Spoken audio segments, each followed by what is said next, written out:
কিচ্ছু মনে রাখতে পারে না, এক্ষুনির কথা এক্ষুনি ভুলে যায়। দিদির বর এক্ষুনির কথা এক্ষুনি ভুলে যায়। শোনো, আমি বাজারে যাচ্ছি, কেউ যদি কিছু নেয় সঙ্গে সঙ্গে খাতায় লিখে রাখবে। ও দাদা, তোমার এই ডিম কত করে গো? 5 টাকা পিস। 5 টাকা পিস, 4টে নিলাম। একটা ডিম, দুটো ডিম, তিনটে ডিম, চারটে ডিম। বাসন্তী 5,555 টাকা বাকি। কি নিয়েছে? বলতে পারবো না, আমি তো ভুলে গেছি বউ। তুই আমার বরের কাছ থেকে 5,555 টাকা বাকি করেছিস, দিয়ে তারপর বাড়ি যা। 4টে ডিমের দাম 5,555 টাকা। এই, আমার স্বামী ভুলে যায় বলে তুই সুযোগ নিচ্ছিস? কি আমি সুযোগ নিচ্ছি? কি হচ্ছে, তোমার মারামারি করছো কেন? তো বাকি করে এখন শিকার খাচ্ছে না। টাকাটা দিয়ে দাও। ঠিক আছে, এই নাও তোমার 5,555 টাকা। এই আমাকে 10,000 টাকা দাও তো, পুজোর কেনাকাটা করব। কেন তোমাকে 10,000 টাকা দেবো কেন? তুমি কে?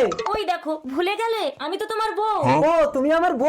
তা টাকা দেবো কেন? মুখে বলো না, আমি কিনে এনে দিচ্ছি। একটা নরম ঢাকাই জামদানি শাড়ি চাই আমার। সে তো 20,000 টাকা দাম। তুমি আমাকে পুজোতে কি দেবে বউ? আমি আর কি দেবো? এই নাও, এই 3,000 টাকা দিয়ে নিজের জন্য একটা পাঞ্জাবি কিনে নেবে। ঠিক আছে ও বউ, এই যে তোমার নরম ঢাকাই জামদানি শাড়ি।